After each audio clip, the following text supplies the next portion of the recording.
All right, welcome back, guys. Yeah,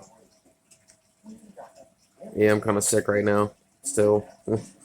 But anyway, we are going to show you what's in the second episode. So keep your eyes peeled. Just wait 2 seconds. Okay, right back here, you can see where it's cracked all the way. So I'm gonna definitely have to re-weld that. And this one over here is cracked as well. Nice crack going there. Okay, so this is what's going on with this. So I was going the other tractor, so the steers killer, blue wheel horse. What I did with that was the frame was different. So the fender support in the back, I welded it solid to this part of the frame. So it was a complete box. There was no movement or anything. It's completely solid. The issue is those fenders are bolted straight down. The seat has springs, so it's liftable to get to the bolts. Well, this tractor, I want my center of gravity to be as low as possible, and with no springs, so my seat's gonna be bolted down to the fenders. In order to access my bolts to my fenders, I have to remove the seat to access them. Well, the screwed up part is to access my seat bolts from the underneath, I have to be able to access it from underneath the fenders. So if I have bolts holding down my fenders and bolts holding my seat, I can't get to any of them to take my fenders off. So my next best thing is, since it's already resting on the front of this with a locking mechanism, it's not bolted down or anything, the front of the fenders, but it's bolted to the back. I'm thinking about bolting it solid to this, having pins back here that I can pull and lift the whole entire fenders off, because what I'm going to do is I'm going to take some sort of locking mechanism from the fender to this one and lock it down solid so it cannot release. And then I'll undo it and then use the factory thing, pow, boom, pull the pins, and the whole fender and seat comes off as one thing. To help brace the frame, since I can't really tie it together, I'm going to weld this solid here, take these, put it underneath this bracket after I drill out this hole and that hole so it has two. That's going to raise this bracket up to where it can rest. The bracket inside the fenders for this part, I'm going to have to lower it down to use it as a factory thing. And then, yeah, just got to get pins for this, do whatever I need to do here, weld it down solid. So, I mean, that's the only thing I can come up with that will work. So, I got some welding to do. Yeah, this is just coming so fun. Hell, that's cracked too. Dang.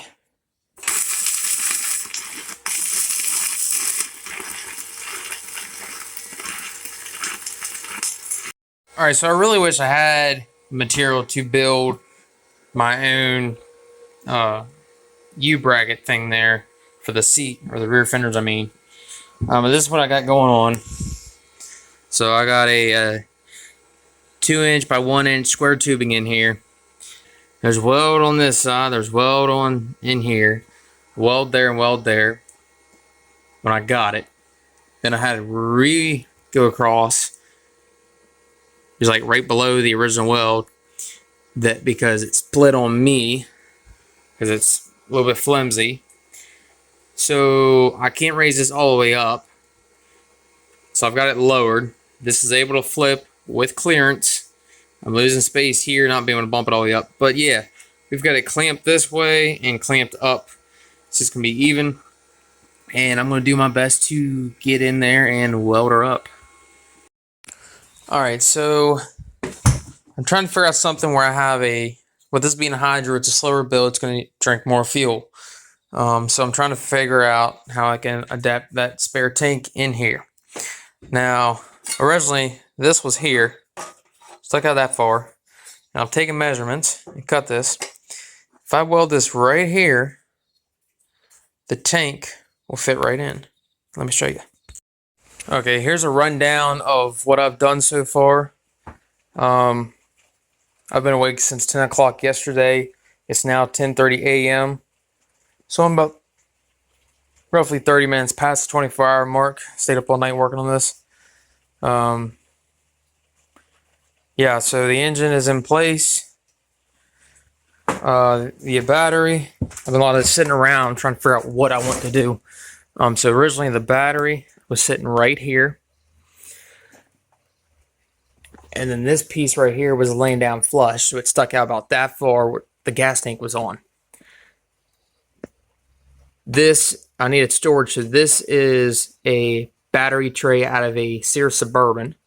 So the battery's going here. The fuel tank, naturally, is a nice snug fit in there, so it doesn't even need to be strapped on. It's the perfect angle. Yeah, spot welds on this side, but I ran a bead on the other. So, I mean, it's snug in there. Plus, it's perfect. Got clearance. I got to bolt this battery tray down, but so I ended up taking the front flanges and bending them up so I have an edge in the front and the back. And now, with this being slanted, I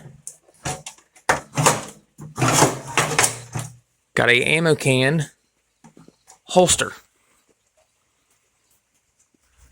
Now I'll have to remove that to put the battery in there, obviously, but I mean, I've got a way to pretty much, I should be able to just hook right there to that center thing and go straight up to the top. That should hold it in place. Because that's going to pull it this way, and with it pulling up against this, the bottom can't kick out. There's no going back and forth. So now I've got the tank and that. I still got to do the footboards. I've got a intake coming. I've got an aftermarket muffler, and it comes up and it goes down and dumps, versus like those pipes that go forward for go-karts. This is actually like a really nice header for $80 on Amazon. So I'm going to get that. That's going to be real sick. The steering wheel, man, I had a lot of problems. Steering wheel's caught on fire multiple times for me when I rolled it and busted the welds here. I know it looks like shit. I didn't know how else to do it because I can't get the steering wheel off. And it literally just melted because I cut little areas so I could get in there and weld. And yeah, so what I'm going to actually do is take something, slick cardboard or whatever, slimy cardboard with oil on it, and I'm going to spray foam in there, fill the void, and then literally I'm going to take sandpaper and reshape the steering wheel. And then I'm just going to wrap it with electrical tape, and you won't even know this is like this because that foam will literally replace the rubber that's missing. But I'm not happy with how this came out. But yeah, I can make it look brand new. This is the 1-inch fender lift I'm doing. I'm also going to do it with the back ones, raise them up. I just went ahead and just welded this straight on to help with the frame twisting. That's welded up solid. The rear support, it was constantly breaking and stuff. Well, not breaking, but it had snapped on me. That weld was already there.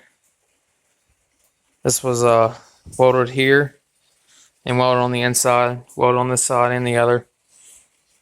Zigzag stuff. But anyway, I ended up welding up where it fractured on me, and then put this 2x1-inch square tubing in there.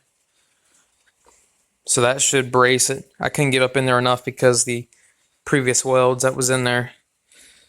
But it should keep it from twisting on me. With the rear compartment, I'm not really sure what to do. Maybe like throw some tow hooks, tow straps, I don't know. But yep, this is going to definitely do its job. And I'm going to come off of that with the other part of the 1-inch spindle lift. And yeah, call this bad boy a day. You know, if I get around to it, I might just paint it. That or finish what I'm doing here, take it to Gooding Ranch, come back from that trip and see what needs a change, improve, or anything like that, and then paint it.